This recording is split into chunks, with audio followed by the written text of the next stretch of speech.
Hello, welcome to Blockasset YouTube channel. I'm Nick Peet. We are here in Salt Lake City for UFC 278, where Blockasset's very own Leon Edwards features in the main event versus Kamaru Usman for the UFC welterweight title. Merab Dvalishvili is also on the card as well, another Blockasset asset.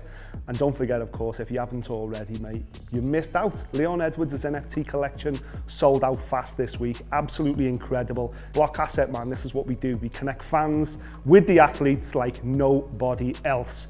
Right, let's get excited about this card, because it isn't just Leon Edwards versus Kamaru Usman. This is an absolutely stacked main card here out in Salt Lake City. It's incredible from start to finish. And you know what? I was going to preview just the main card, but I'm actually going to give you a little tickle about the final fight on the prelims as well, because Marcin Tybura takes on Romanov. And I swear to God, these two big boys will not take a backward step. Tybura, I was in the gym with him the other day, was training on the mats next to Rocky Edwards. The boy is thick, man, let me tell you. He is a fucking unit. And Romanov is a one-punch quitter. He's a one-punch knockout artist. I swear, if it goes his way, if it goes early, look at Romanov. If Tybura can take him into deep water like nobody has before, it could be Tybura's night. That is the final fight on the prelims. The main card kicks off with Tyson Pedro taking on Harry Hunsucker. Harry Hunsucker's been in the UFC. He's had a couple of fights up a heavyweight, got beat twice. He's come back down to light, he's come down to light heavyweight. He's taken on a guy that hasn't been in the UFC for about 4 years. Tyson Pedro, the Pedro family, in fact, basically took MMA to Australia. His dad, John, they've got the most mental relationship. You know what? Well, one day we'll get them on Blockasset to tell their story. But let me tell you this, he's knocked his son's two front teeth out, stabbed him in the chest, beat him up many times, and yet when you see them together, they're still best mates. All fair's in love and war, man. Family, innit? But he takes on Hunsucker. Now, the reason I like Tyson Pedro in this fight, not only is Tyson Pedro a sensational martial artist, even though he's been away for 4 years, Hunsucker has got a nightmare relationship with these big Samoan Australasians. Twice as heavyweight in the UFC, he's been chinned by these big boys. And once again, he gets yet another one. I don't know what he's done wrong to piss off Australia, but he gets yet another Australian opponent. I really fancy Tyson Pedro to get a finish and really crown his return to the UFC. Next fight on the card, the heavyweight slipped off.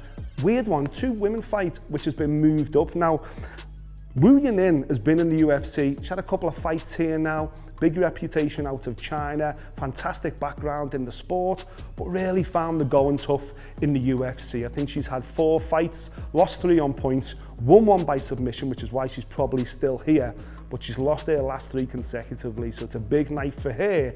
And then on the other side of the octagon, you've got Lucy Puddle out of the Czech Republic, trains with John Kavanagh out of Dublin. Now, she has lived Yanan's UFC tenure already. She had a very similar run in the UFC all the way up to 2020, got cut by the UFC because she wasn't winning enough fights, went away, kicked ass back in the Czech Republic. I think she went like 5-1 or 6-1 back in the Czech Republic on a promotion called Octagon. And this is what happens in MMA, man. If you get cut by the UFC, you go away, you kick ass, you get your shit together, the UFC bring you back in. And she's been brought back in to see how she can do in a second stint. I really fancy her in this fight. There's a lot of pressure on both girls to perform, of course, and what an amazing opportunity for them to be on a main card of a pay-per-view event headlined by a UFC title fight. Next on the card, let's get into the juicy stuff now. Our boy, Merab Dvalishvili, takes on the one, the only, probably the greatest featherweight we've seen in the UFC, Jose Aldo. What a sensational opportunity for Merab. We all know the journey he's been on. 7 consecutive wins in the UFC, mostly all points. Last time out, Marlon Moraes beats the living shit out of Merab for 5 minutes. Does he quit? Does he go? Well, he goes down, but he doesn't quit. He keeps fighting. He ends up turning up one of the comebacks. I think it was probably the comeback of 2021 to turn the fight around in round number 2, knocks out Marlon Moraes, gets the biggest scalp of his career, and guess what? It unlocks an opportunity against yet another Brazilian, but this time, the biggest Brazilian of them all out of the little men divisions, Aldo. What a chance, what a scalp this would be for Merab. Aldo's number 3 in the division, man. Aldo didn't have to take this fight. Aldo's next in line after TJ Dillashaw and Aljamain Sterling settle it in a couple of weeks' time. He could have waited, but this is Aldo all over. He's done this his entire career. This is why we love him so much and why he's been so successful. He takes the fight. He wants to fight Merab. He wants to keep busy. He wants to stay active, and he wants to keep himself in shape for when the opportunity comes to become a multiple-time UFC champion. That's what real champions are made of. A sensational fight. Our luck, of course, goes with Merab. There's plenty of content with Merab. We've been in fight camp with him all this week. Ben and Paul have got some amazing stuff from his camp in Las Vegas. That's also on the YouTube channel. Go and check that out. But before you go, let's jump into the co-main and the main event. Co-main event, Luke Rockhold, back from 4 years in the middleweight wilderness. He's only had one fight in the last 3 years. That was up at light heavyweight. He is, of course, the former UFC middleweight champion. But where's his head at? We just don't know. I spent some time with him yesterday. He's saying all the right things. He's very cosmic these days. I think he's smoking a lot of weed. I think he's eating a lot of mushrooms. But hey, if it's working for him, that's cool, man, because this game at this level is all about upstairs anyway. It's all about getting yourself in the right mindset to go out there and do a job. And Luke Rockhold at the moment is saying all the right things. Don't forget, man, when he won the title from Chris Weidman, we all thought Rockhold was going to be the next Anderson Silva and conquer this middleweight division for so long. Nobody guessed that Michael Bisping was going to chin him the way that he did and take the belt away. But Rockhold just didn't seem to ever recover from that. And he says he's had a wild man a few years, you know, but he's put that behind him. He's in a good headspace, he says. However, he's going in against Paulo Costa, who is an absolute monster. Even Rockhold himself said, I'm scared of Paulo Costa. That's why I needed this fight to get me up for it. But the reason he's scared of him is because Paulo Costa is a one-punch knockout merchant. He's massive. Last time he turned up to fight Marvin Vettori, he was 25 pounds overweight.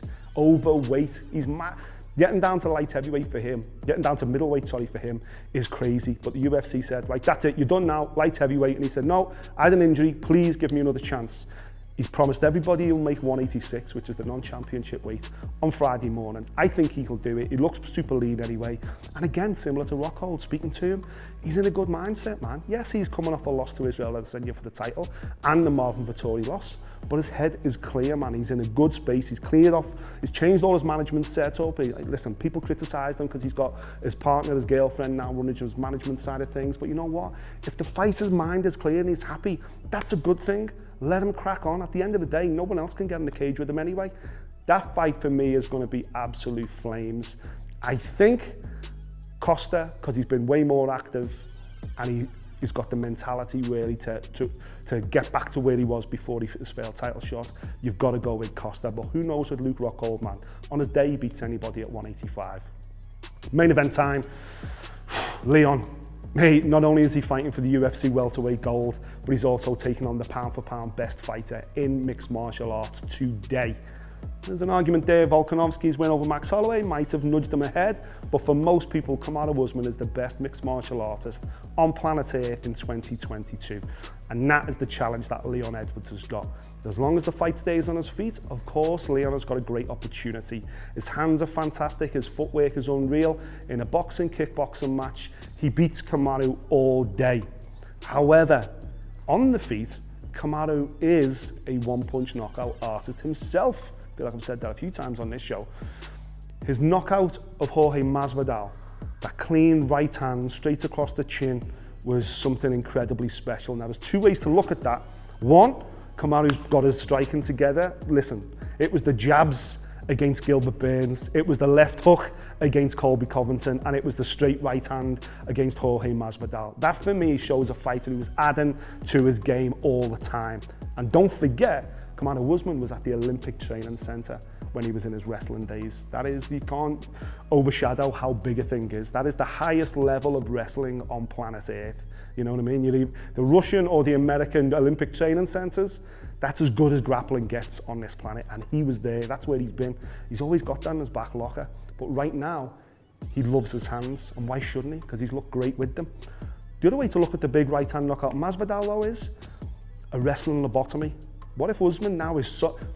I don't care what you say, I don't care how good at jiu-jitsu you are, how happy you are at getting submissions. Every fighter on the planet will tell you the same thing. Nothing feels better than icing somebody with your fists or your legs. Knockouts feel different. Better than submissions, way better than one-sided points victories. And maybe Usman is in love with his hands a little bit too much. Maybe he wants to knock Leon out to prove to the world, put this to bed, I'm the best, bum, bum, bum. And that gives Leon an opportunity because Leon is way slicker on the feet. His footwork, as I say, is too good. He's too slick, he's too fast. As long as Kamaru doesn't move him back in a straight line, get him against the fence and land a big shot, Leon can handsomely win the stand-up game. The problem is, of course, we come back now to the fact that that wrestling base.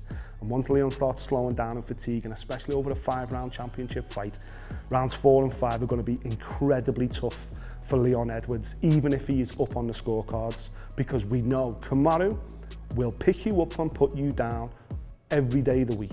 No problem. He's got that wrestler's mentality. And that is going to put Leon Edwards in the trenches. Look out for Leon trying to get land a big shot early on, put Kamaru onto the back foot, rock him backwards. Don't forget, Leon's got fantastic takedown defense in their first fight.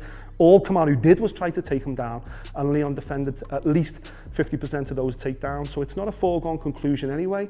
But both are, let's make no mistakes, both Blockasset assets are in big, tough fights this weekend. But both of them can claim the biggest wins of their career and really springboard forward. In Leon's case, become only the 2nd British UFC champion, and in Merab's case, secure himself a shot at the bantamweight world title as well. It's going to be unreal. Don't miss it. And please stay connected to Blockasset. As always, we're connecting you with the fighters, with the athletes like nobody else. UFC 278, man, Salt Lake City. I'm pumped. Can't wait for it.